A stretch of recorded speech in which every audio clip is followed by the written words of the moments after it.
Hello, this is Venusvi. Welcome to Venus Hour UPSC channel. Like we discussed in the previous video, there are some subjects like international relations, science and technology, social issues and social justice which contain more weightage in the current affairs part of the subject. So in the last video we discussed about the top 6 science and technology current affairs from the August month. If you still didn't watch the video, please do kindly visit my channel recent uploads and do watch the video. In this video we are discussing about the international current affairs from the August month only. So without any delay, let's move into the subject. The very first topic we are going to discuss is Sri Lankan Unique Digital Identity Project, which is also known as SLUDI. So it is a very important step that was taken by the Sri Lankan government to boost its digitalization process. For that, India also extended its financial hand for Sri Lanka for this project. Actually, this initiative is done to transfer the whole nation's technological landscape of Sri Lanka. Till now, this SLUDI project has received a financial infusion of nearly 450 million rupees in advance only from India, our government, Indian government. The whole substantial contribution is going to be nearly 15% from Indian side to the total funds that were required to the execution of this complete project. So what it means that the total funding itself underlines the Indian commitment to foster this crucial initiative and also highlights the depth of the collaborative partnership between these two nations. So what this project actually aims is to streamline the digital identification process in the Sri Lanka. So what it involves is collecting biographic, biometric data, facial, iris, and fingerprint information also. So all this data will be collected and stored in a centralized system which was aligned with the standards which were set by the ICAO, which is nothing but an international civil aviation organization. So that it can release some identification cards which help the government to effectively run some programs that help to reduce poverty and welfare programs, and also it enhances the financial inclusion in that country. So when this project actually started was marked by an MOU between Sri Lanka and India. MOU is nothing but memorandum of understanding between Sri Lanka and India in March 2022. Not only that, it actually also established a collaborative monitoring committee, which is also known as Indo-Sri Lanka Joint Project Monitoring Committee (JPMC), that was instituted to supervise the advancement and achievements of the project.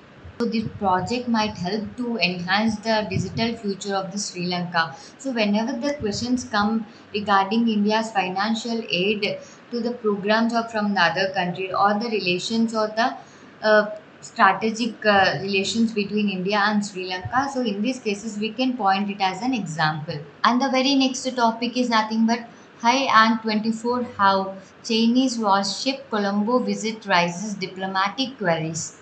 So what actually this Hai Yang 24 Hao is? It is nothing but an Chinese naval which recently arrived at the Colombo port in August 10, and it was scheduled to dock there until August 12. So similar, if you remember, there is something like similar event which was happened same month in the last year, which literally strained the relations between India and Sri Lanka at that time. So, to avoid such conflicts this year, Sri Lanka adopted some process accordance by being approved to the accordance of diplomatic protocols and also approval of a standard operating procedure. What actually this means is Sri Lanka recently introduced this procedure to avoid any future diplomatic strains, to ensure that visits by the foreign sea vessels are approved through diplomatic channels and also maintain international relations. So both has to be done parallelly, so that it introduced this kind of diplomatic protocols and standard operating procedures approval. If we go to the August 2022 once more, then we can see a visit by China's satellite tracking vessel, which is also known as Yuan Wang 5, to Sri Lanka's Hambantota port, which literally sparked the tensions between India and Sri Lanka. Not only India and Sri Lanka, that time even US also voiced the concerns over the military ship presence in the Sri Lankan port of another country, which literally led to diplomatic complexities. After this much strain of relations, there is lot of pressure on Sri Lanka from both sides, from India and China. So Sri Lanka requested China to delay its further visit. The main problem here is China is actively engaged in Sri Lankan ports, whether it is Hambantota or Colombo. So which we cannot deny, or which we cannot let it go concerning the Indian security. Keeping it in mind, we cannot let it go. So, what our Ministry of External Affairs spokesperson said that this government is carefully monitoring such developments which affects Indian security and interests, but it was uncertain that whether the Chinese vessel which came recently is a warship or not. We can take this an example when they asked questions about China's debt trap policy, and our neighbors, how it is affecting the relations between India and its neighbors. So, considering all these areas, we can answer this current affair as a point. And the next topic is the third one, or we can say the third one is Chowpadi, the period hurt ritual of Nepal. Recently, what happened is a 16-year-old girl from Nepal recently died tragically after being banished to the period hut as part of the ritual of Chowpadi in Nepal. So when she was staying in that hut, a snake came and bit her when she was sleeping in the hut. What actually this Chowpadi is, people here in Nepal in certain areas consider the women or girls who are in menstruation as unclean and untouchable, and let them stay in these huts, separate huts, which are also known as Chowpadi. Due to this, these huts actually had consistent attacks of from animals and smoke inhalation problems, and also causing lot of fatalities to the women staying there. Even though there are lot of campaigns run against this, still it was unrooted from the soil of Nepal. It was actually outlawed in 2005, but still the implementation remains very weak. Itself says that how difficult it is to unroot these ancient cultural practices which were not safe for the people in the country, be it of any gender, that were rooted deeply into the soils of the nation and minds of the people. Letting them stay in the period huts alone during their menstrual periods, which are often leading them to the dangerous situations, is not something we have to encourage. Despite having many legal prohibitions against this practice, and also many advocacy efforts were done to eradicate this kind of ritual, still it is still going on, and the incidents were happening still now. Cultural factors, lack of awareness, and also inadequate enforcement mechanisms which led to the persistence of the practice till now. Whenever there are questions regarding to the women safety issues or the cultural practices which are against women were given in the questions, then we can give this as an example. And the very next topic is Indonesia's Golden Visa program. So, what Indonesia is doing is it is actually preparing itself to introduce the Golden Visa program by the end of this year 2023. This program actually aimed to enhance the foreign investment and also attract international entrepreneurial and business talent by offering an attractive residency by investment option. What actually it means, let me say you in detail. This program, what is there, the Golden Visa program is actually going to follow up by another introduction policy, which is also known as second home visa.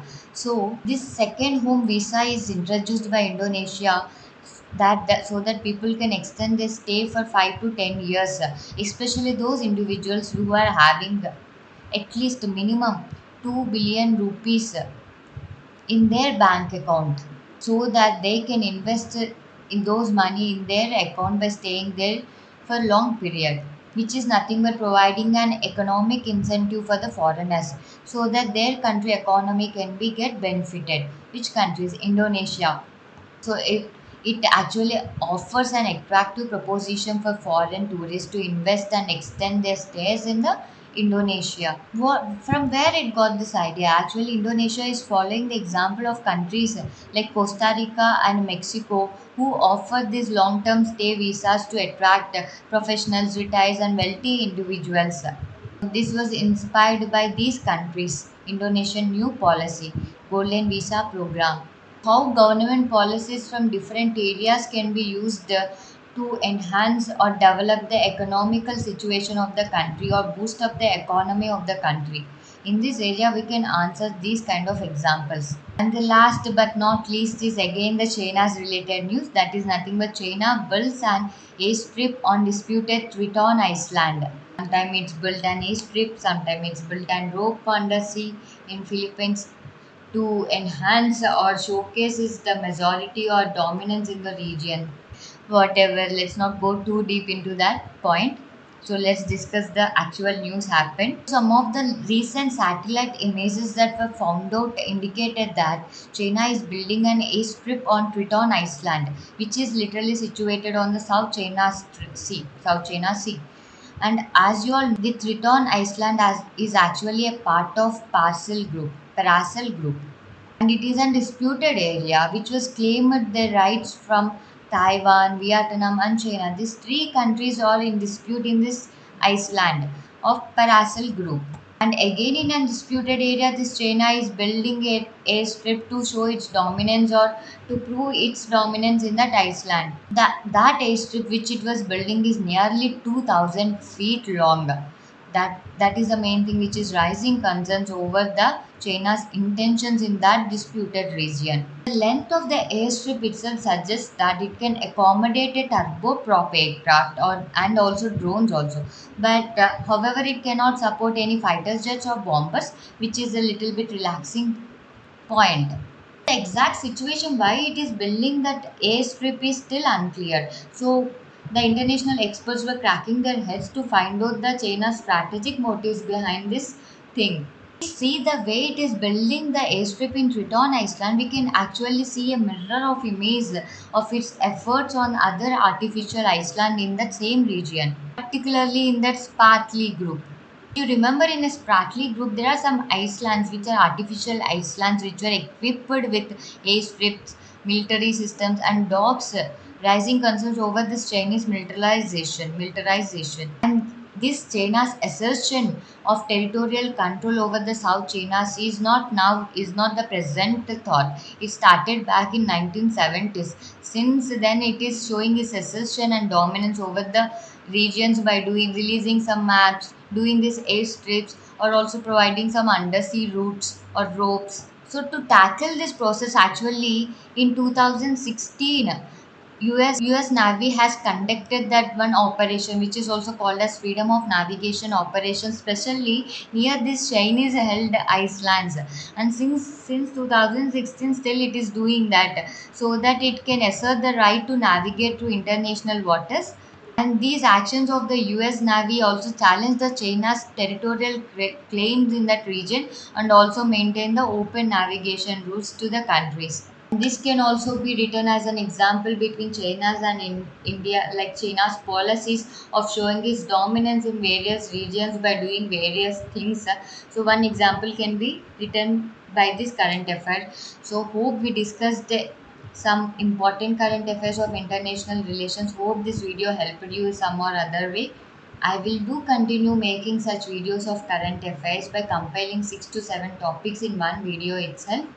And thank you very much for patiently watching the video, and please do like, share and subscribe to the Venus Hour UPSC, and do kindly comment your valuable views or suggestions about my videos so that I could further improve my way of speaking or my way of presenting the videos for you. And please don't forget to press on the bell icon so that you could get direct notifications about my videos on your phone directly. And please do kindly subscribe to the channel for the further videos. And thank you once again for your constant support for this channel.